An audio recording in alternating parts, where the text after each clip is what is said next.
It's embarrassing. You feel shame. You've got a bear of a headache and your back hurts. Your belly seems swollen and boy, do you have cramps. You feel emotional, angry, crazy. Is it showing? Are my pants stained? You've got your period.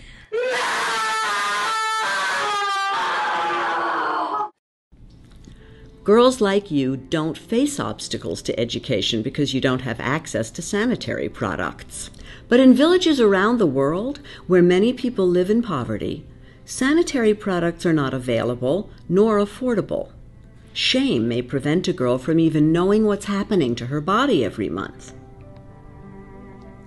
Before the invention of disposable sanitary products, girls and women used rags, sponges, anything available, to make pads which had to be washed and then reused.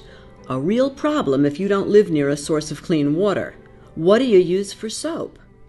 Where do you dry the cloth where boys won't see it? And most difficult of all, how do you go to school or to work when you have your period? Does it matter if a girl misses up to 6 weeks of school a year? Yes, it matters.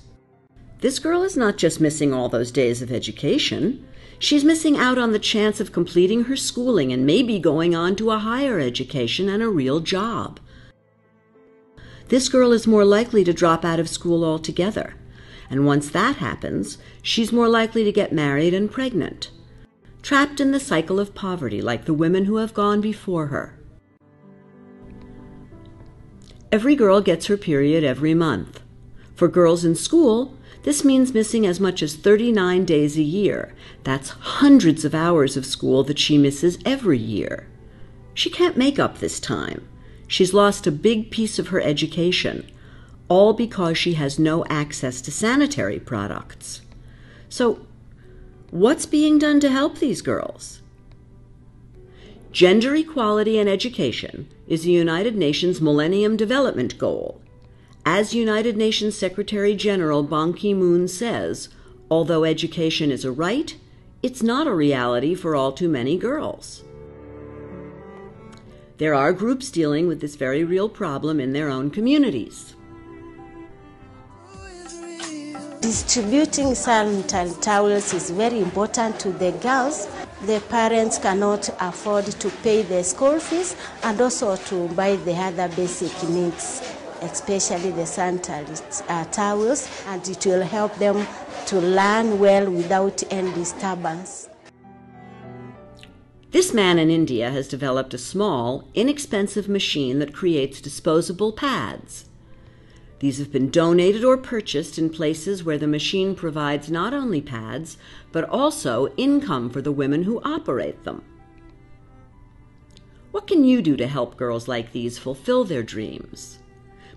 Could your group donate sanitary pads and the panties girls need to wear with them? Are you happy for your panties? Disposal is a real problem, but there are small incinerators that could be put into a bathroom to get rid of used pads. And what about helping a school create separate bathrooms for boys and girls so that girls having their periods have some privacy and are free from embarrassment and the ridicule of boys? Could you raise money to provide a school with the machine that makes pads? Every GLI chapter has a partner classroom in a country where girls have traditionally been denied the right to receive an education. Our partner classroom is called the Khanot Girls' School and is located in Pakistan. There's no shame to having your period. The shame is that so many girls lose out on their education because of it. Let's help stop this from happening. Everyone deserves a dream. I'm Damaris. I'd like to be an ambassador. You could be an ambassador, Jean-Marie, if you complete your education. When I grow up, I'd like to be a pilot. You could be a pilot, but you have to really stay in school. I'd like to be a musician or an actress or a broadcaster. A musician, an actress, and a broadcaster must all go to school. Grow up, I would like to be Minister of Education. A minister of education must be fully educated herself. Everyone deserves a dream.